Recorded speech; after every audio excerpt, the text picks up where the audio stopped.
If 2025 felt like you were busy but not really in your control, this video is for you. You did not click on this video to just listen that wake up at 5 a.m., romanticize your life, romanticize discipline, and you won't get that in this video. You clicked because you want to make 2026 calmer, sharper, and more intentional. And by the end of this video, I'll show you one internal shift that decides if 2026 is gonna be your year or it's actually just gonna be another calendar year in your life. There was a time where my life felt like perfectly productive on paper, but internally I knew that I felt scattered, I felt reactive and slightly behind in my life. And here's what scared me the most. I realized that time wasn't the problem. My relationship with myself was. Section number 1. Stop setting goals. Start setting your identity instead. This is where most of the people get it wrong. Before 2026, don't ask yourself, what do I want to achieve this year? Instead, ask yourself, what do I want to become even on my worst possible day? Because behavioral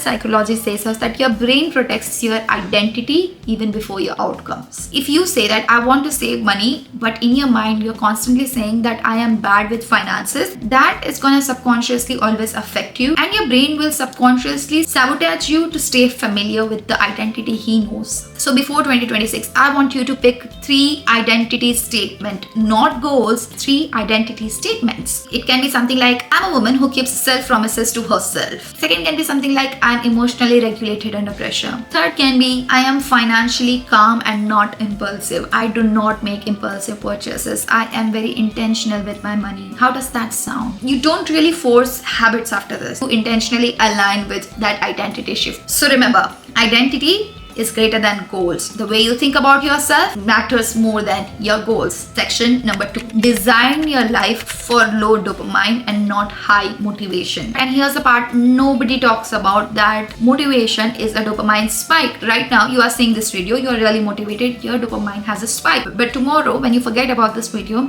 you would not have energy to do the same. So what comes into the action? Discipline is a way for dopamine management. When you have a high stimulation life, you're constantly checking Instagram, YouTube, TikTok, or you're constantly checking your mobile phone, or you want to constantly do something, that equals to low follow through in your life. So this is the thing that you're gonna do before 2026. First, reduce your scrolling on any social media, no matter what platform you are on. Number 2, no emotional oversharing. Please do not share everything with everyone. Learn to keep things to yourself, not to your best friends, not to anybody. Learn to not overshare things. Number 3, over planning your future self. And I'm not against planning. I love planning my future self, but do not over plan your future self. Neuroscience shows that dopamine sensitivity decides your consistency more than your willpower. So less you are addicted to dopamine, more you are going to be consistent, and lesser your consistency is going to depend on willpower. And I've noticed this living abroad, a calmer my nervous system, the more disciplined I become even without trying. So ask yourself this, what in your life is overstimulating you emotionally? What is that thing? Is it constantly seeing social media? Is it constantly being in front of screen? Is it constantly shopping around? What is it? What is the dopamine kick that is keeping you overstimulated all the time? And reduce it and remove one thing before 2026, and that's it. Section number 3, master emotional discipline. It is uncomfortable,